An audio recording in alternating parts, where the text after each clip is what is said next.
Muitíssimo obrigado. Olá, Estás-me a ouvir bem? bem? Como é que estás? Muitas coisas ao mesmo tempo, não? Sim. Imagino. O confinamento alimenta ainda mais o trabalho. A introspeção e a criação cultural é amiga. Olha, Isso e o meu filho. pois imagino. Eu também tenho que fazer aqui um malabarismo com estes três. Muito obrigado pela tua contribuição para alimentar o Consolidar-te e estes projetos que têm surgido, inclusive este agora da autoscopia cultural. E pronto, estava muito curioso de falar contigo porque a última vez que nos encontramos foi assim num contexto meio ainda bom, de liberdade, estávamos todos nos copos. Era a festa dos lançamento dos caminhos magnéticos Exato, no Porto. lá no Sim. Porto, altamente. Olha, ficção científica, não é? Muita ficção científica. Como é que eu acho muito, muito interessante o teu trabalho, na minha perspectiva enquanto artista plástico pintor, não é? Principalmente na minha área da pintura, porque em termos de percepção há muitas coisas novas que eu encontro no teu trabalho e que são extremamente estimulantes para o pensamento na área da pintura também, não é? Embora ainda não entendi muito bem o percurso, mas pelo que eu percebi vens da psicologia, não é? Bom, sim, digamos que eu não venho da psicologia enquanto atividade, mas estudei psicologia durante uns anos, ao mesmo tempo que andei a estudar cinema e depois optei por cinema, mas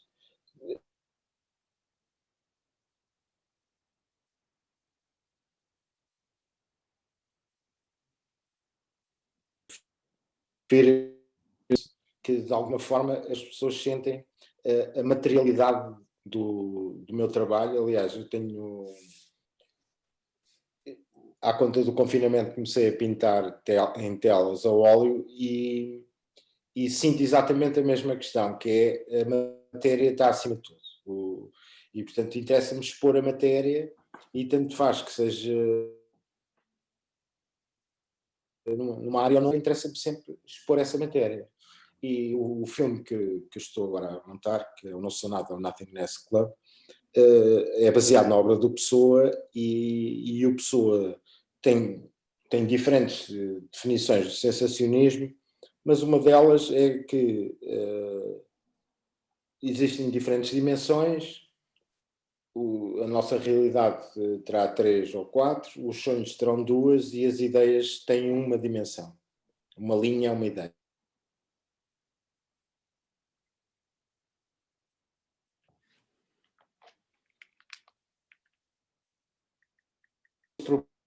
E o D.H. Lawrence, por exemplo, também tinha essa ideia de ficção de ideias.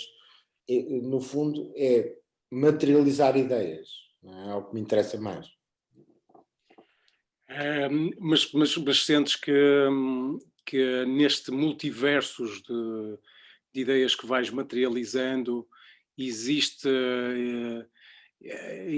de alguma forma alguma verdade que esteja oculta a essas ideias? A verdade está sempre oculta, não é? É exatamente essa tarefa do artista, ou do filósofo, ou do cientista, destapar o véu que nos impede de aceder à realidade, não é? E à verdade, portanto, ou pelo menos ultrapassar o nosso estatuto de verdade subjetiva e passarmos para um outro nível de realidade ou de verdade. E eu acho que o nosso trabalho enquanto artistas vai de encontro ou de outras pessoas noutras atividades que se preocupam exatamente em destapar esse véu. Mas no teu processo há uma forte aproximação em relação àquilo que poderíamos chamar hoje em dia de uma espécie de tecnoxamanismo, não é? Em que a utilização da máquina dá-te a vantagem ou produz-te a extensibilidade necessária para poder capturar outras coisas noutras dimensões, não é? Eu falo nisto, um bom exemplo disto é este filme do Remix de Lisboa, não é? Lisboa Boa. Exato. Não, Lisboa Boa é muito interessante. O que é o Remix de Lisboa? Este último que fizeste, já dentro desta ordem do 3D, que tens vindo a fazer desde 2011. Ok. Isto é uma hiperpercepção, isto já é quase um tecnoxamanismo, uma forma de abordar. A certa altura estamos a ver a água a cair e parece uma bacia de sangue, não é? Ok. O Lisbon Revisited, não é? Exato. É esse. Sim, mas esse filme convém ver em 3D, não é? Aliás, o filme está acessível em 3D no YouTube. A quem evidentemente tenha um televisor 3D.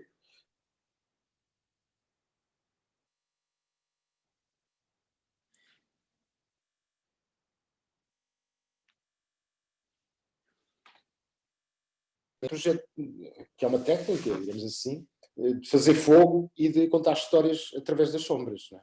Ou seja, a técnica sempre foi utilizada para, de alguma forma, conduzir as pessoas a um caminho coletivo, de consciência coletiva, em que transcendem os seus próprios egos. Né? E isso é também, mais uma vez, é tentado por pessoas em diferentes áreas, não é? Quer seja a meditação transcendental, quer seja a fazer filmes, como o Lisbon Revisited, em que eu tento que as pessoas tenham acesso a um outro estado de percepção. Não é? Uma vez eu mostrei o filme a alunos do 12º ano e houve um que primeiro apressou-se a acrescentar logo de início que nunca tinha tomado nenhuma droga psicadélica, mas que achava que aquilo era o equivalente a tomar uma droga psicadélica. Ao que eu lhe respondi que realmente estava correto no sentido em que é possível aceder a esses universos sem o recurso a drogas psicadélicas. E a arte é uma dessas formas, não é? A arte ou a meditação ou outras técnicas que permitem transcender o nosso próprio ego. Não é? Porque, no fundo, acho que o maior problema estarmos constantemente preocupados com nós próprios, não é? Com a nossa mortalidade, com a nossa sobrevivência económica, enfim, transcendermos os nossos problemas. E porque eles não se resolvem por nós nos preocuparmos a cada segundo, não é? Muitas vezes exatamente tem o efeito contrário. Não resolvemos problemas porque estamos sempre a pensar neles. Não é? E cada vez mais depressões e agora com os confinamentos aumentaram exponencialmente, não é? Exatamente porque as pessoas não conseguem transcender. E eu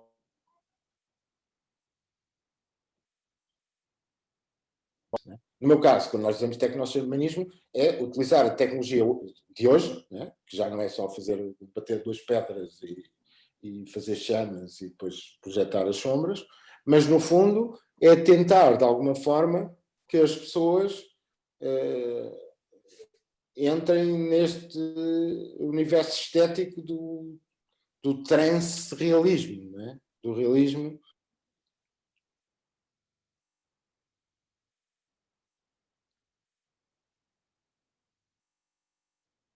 Liberta do ego.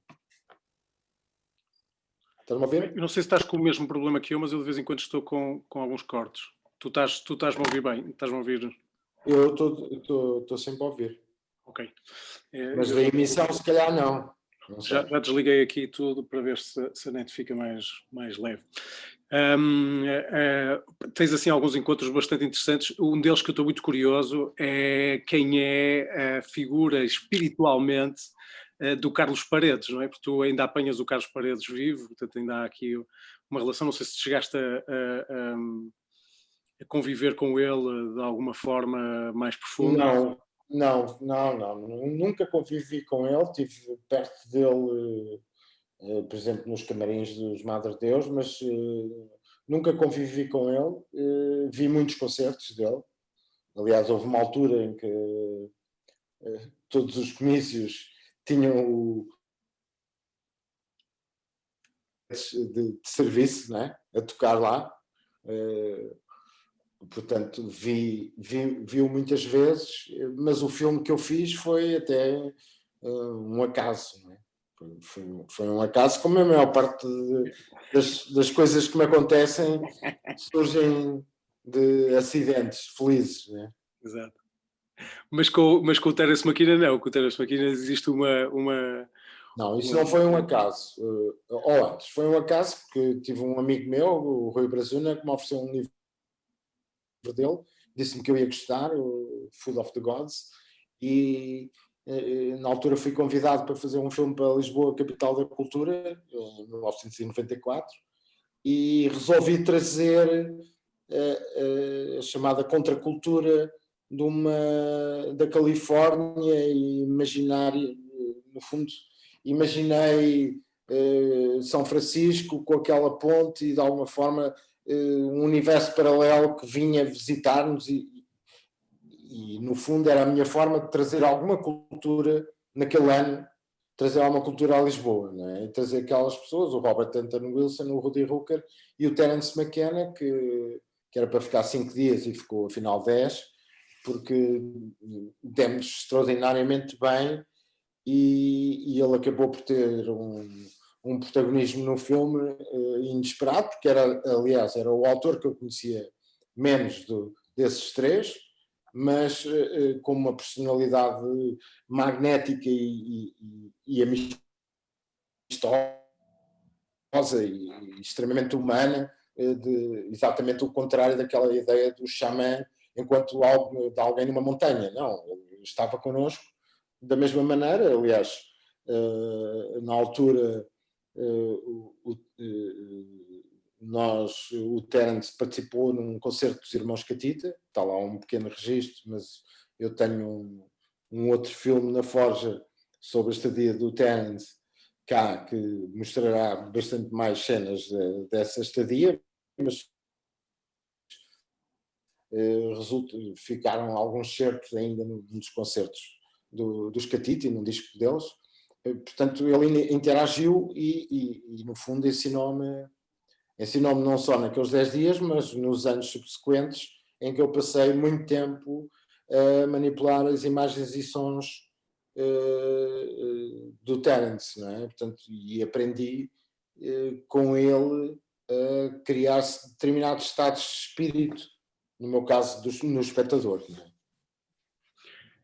E depois há uma altura que ganhas o prémio em conjunto, numa altura em que há qualquer coisa, há uma relação entre ti, o Godard e o Peter Greenaway, que são dois autores muito interessantes da cultura inglesa e da cultura francesa, não é? Sim, mas o prémio que eu ganhei, que foi o prémio Pasolini, foi também com dois autores, mas desses o Arrabal e o Jodorowsky, que são dois radicais que eu fiquei extremamente... Enfim, fiquei...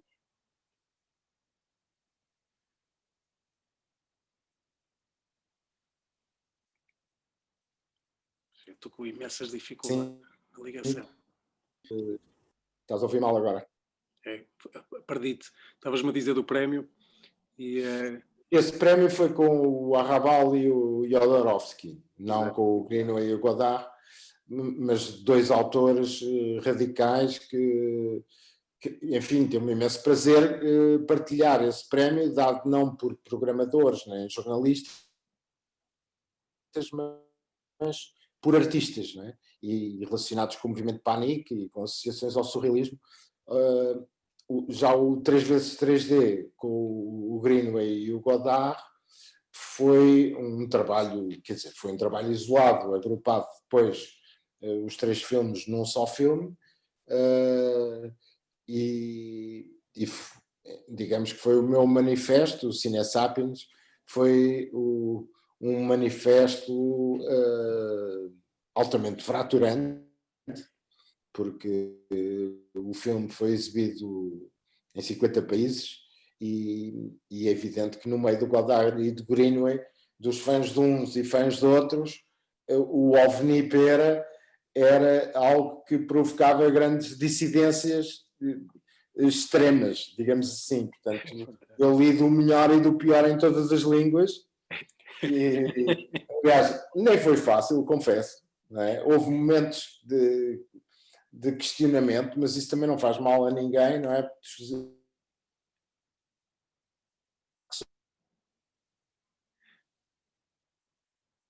Perdi-te outra vez, que chatice, porque eu aqui com uma ligação. Perdeste-me. Perdi-te. Estás-me a ouvir Há agora? momentos de questionamento, mas que isso não faz mal a ninguém, e depois cortou. Mas, por outro lado, arregimentou uma série de pessoas que, de alguma forma, se identificaram com a minha maneira de ver o mundo, não é? E, portanto, desse ponto de vista,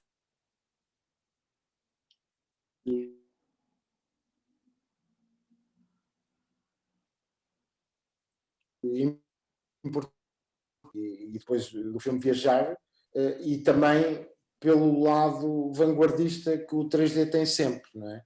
Porque o 3D é sempre visto como algo de alienista. Sim, é uma percepção artificial para nós, não é? Tipo, está longe da tal hiper-realidade constante a que estamos habituados, não é? Aqui em que estabelecemos uma iconografia para esta Há quem pense o contrário, não é? Eu também acho que permite exatamente ir mais longe. Esse lado dito artificial é o lado que permite também ir mais longe no imaginário. E, portanto, o 3D, apesar de muito trabalhoso, é algo extremamente gratificante nesse sentido, não é? E pronto, é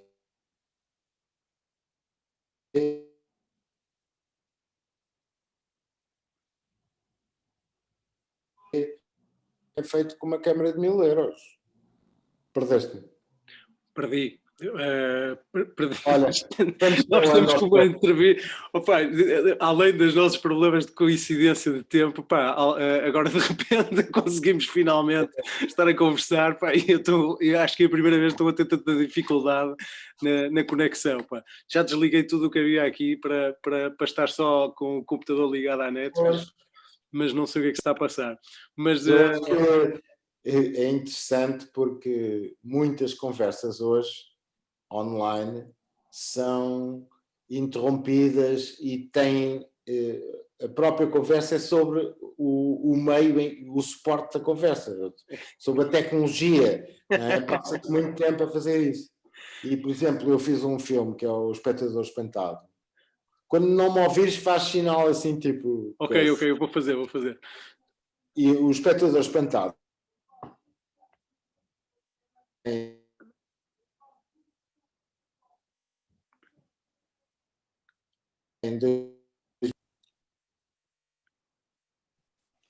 Okay. Ora bem, Já está. já estás a ver.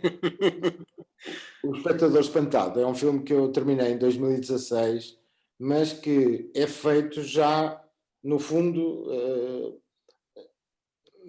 não diria a antever, mas a ver esta situação de comunicação através de ecrãs. Não é? E o filme, as entrevistas desse filme são feitas por... Entrevistas desse filme, consegui ouvir. A maior parte das entrevistas desse filme foram feitas em Skype e depois projetadas ou refilmadas em 3D, mas partem exatamente desse modo de comunicação que hoje é cada vez, pronto, hoje com os confinamentos é inevitável, que é através de... comunicamos em 2D através de ecrãs. Exato. Perdemos a percepção 3D uns dos outros, não é? Sim.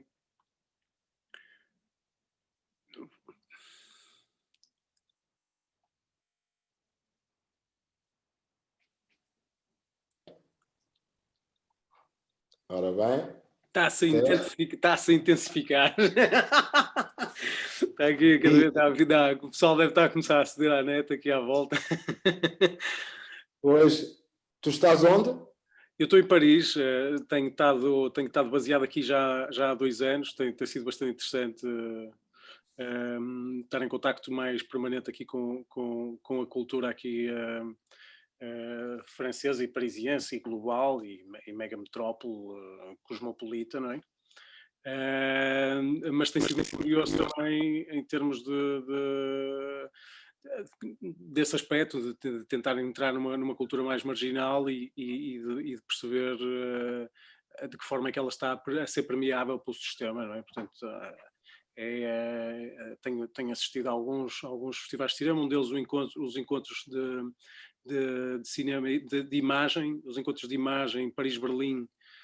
Têm sido uns encontros anuais interessantes. O ano passado já foi mesmo no início do confinamento, do primeiro confinamento, portanto, da primeira vaga, já o Louvre estava fechado, ainda conseguimos entrar para assistir ao final do festival, mas entretanto parou quase tudo, não é? Está tudo meio parado. Quer dizer, nós não podemos parar porque era aquilo que eu estava a dizer. Agora vivemos num universo bidimensional e temos que assumir que a nossa realidade é bidimensional agora. Exatamente. Olha, nunca te fizeram uma proposta como fizeram ao Godard, de fazer uma história do cinema? E eu estou extremamente curioso do que é que serias tu a fazer uma história do cinema. O Cine Sapiens é uma história do cinema. Ok. É a minha, digamos, que é uma resposta, de alguma forma, aliás, a sugestão partiu do Rodrigo Areias, o produtor, que sabia que eu estava a fazer uma tese de cinema, Um Espectador Espantado, e sugeriu-me eu usar o tema dessa tese para o filme de Guimarães Capital da Cultura 2012. E foi a partir daí que nasceu o Cine Sapiens, que é uma história do cinema desde as cavernas até ao 3D.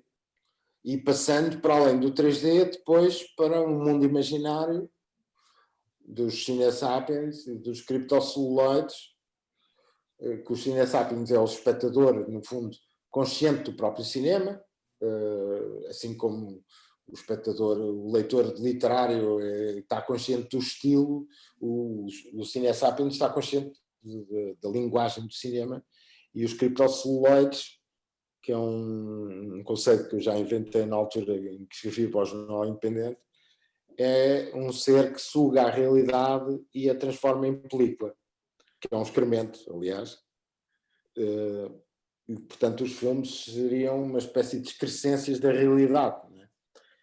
Portanto, é uma história de cinema que depois, a segunda parte do filme, entra num registro de ficção científica, com textos do Lovecraft, que é um autor que eu estimo muito e que daqui a uns tempos hei de fazer um filme, e aí entro no regime da ficção e especulo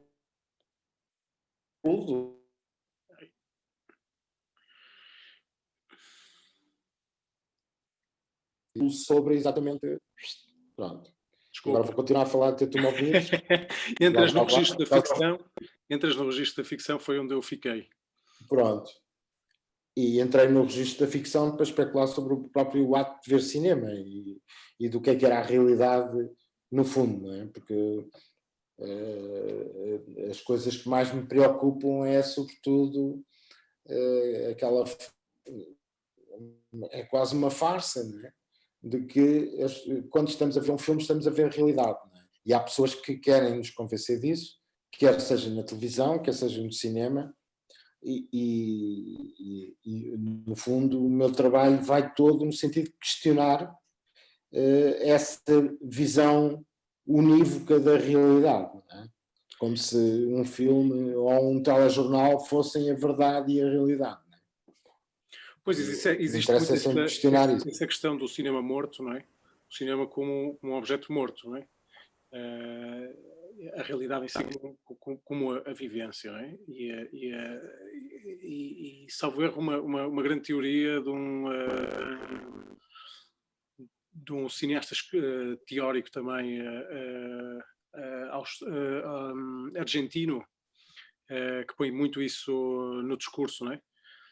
Sobre o cinema está morto.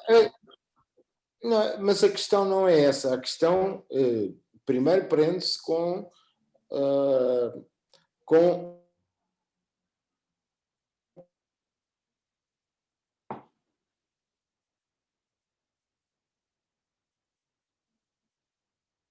estás a ver, estava lá, estás-me a ver agora, grande performance. Estou a ver, desculpa.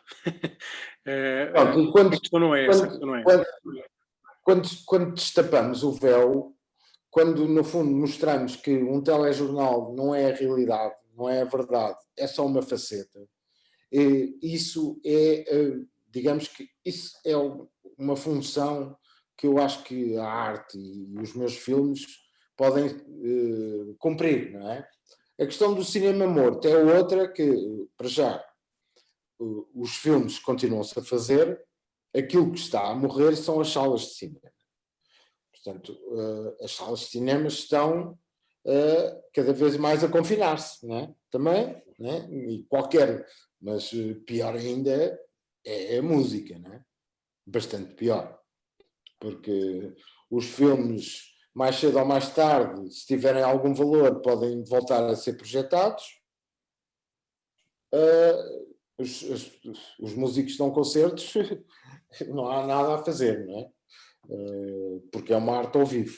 Sim, é uma cinema imersiva. Não é? O cinema já, as pessoas esquecem-se que o cinema já teve múltiplas manifestações. Já começou por ser visto só tinha que se espreitar. Já se viu no meio de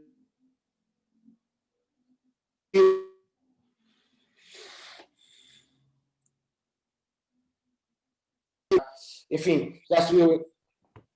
Ora bem, vamos ter que fazer uma outra conversa com outro registro, pá, que este está do pior. Pá. Mas o cinema já foi visto em tudo, em estábulos, enfim. O cinema é um fenómeno que parte realmente de algo coletivo, mas começou até por não ser coletivo, começou por ser visto individualmente. E portanto, digamos que para além do cinema existem os filmes. E esses não acredito que vão desaparecer. Pode haver menos modos de financiamento e um afunilamento do gosto ainda maior do que já existe, não é? E as pessoas terem que fazer filmes para as Netflix da vida de cada um, não é? Exato. Agora,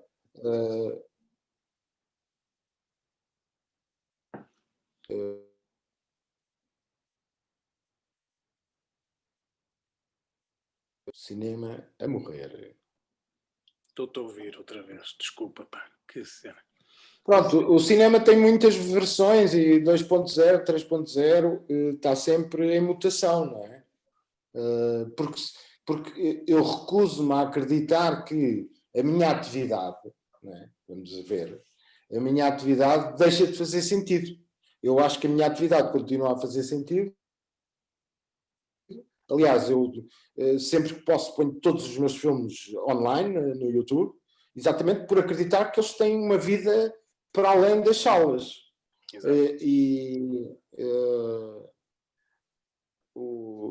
Eu gosto muito de citar era um arquiteto e que era responsável, enfim, durante o regime nazi, que dizia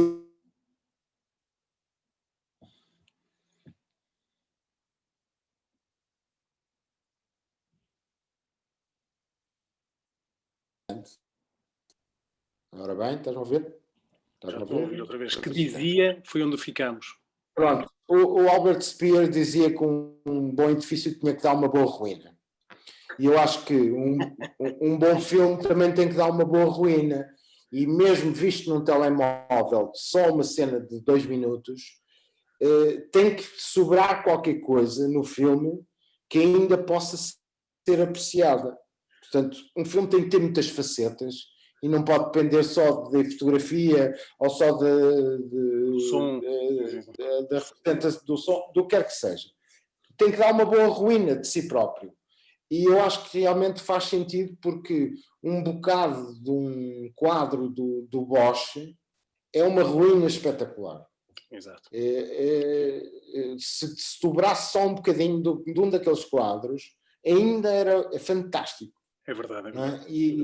E essa ideia de que estamos a construir obras que podem sobreviver ao apocalipse, não é? Isso interessa-me, não é? Exato. Exato, isso é muito interessante.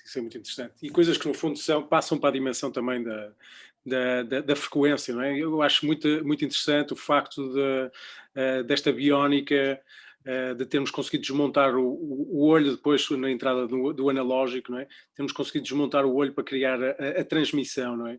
Esta coisa que é a câmara de filmar que transmite para um televisor, para um receptor. Portanto, esta biónica quase cerebral ser feita através de uma frequência gama, que eu acho que é uma coisa também muito interessante, a frequência gama, não é? A frequência gama que dá para descobrir imagens próprias da frequência gama. A frequência gama tem as suas descodificações e as suas codificações. Não sei se já pairaste um bocado por esse universo, mas isso é... Não, tenho que investigar mais. Eu, dos raios gama, conheço melhor é o Hulk.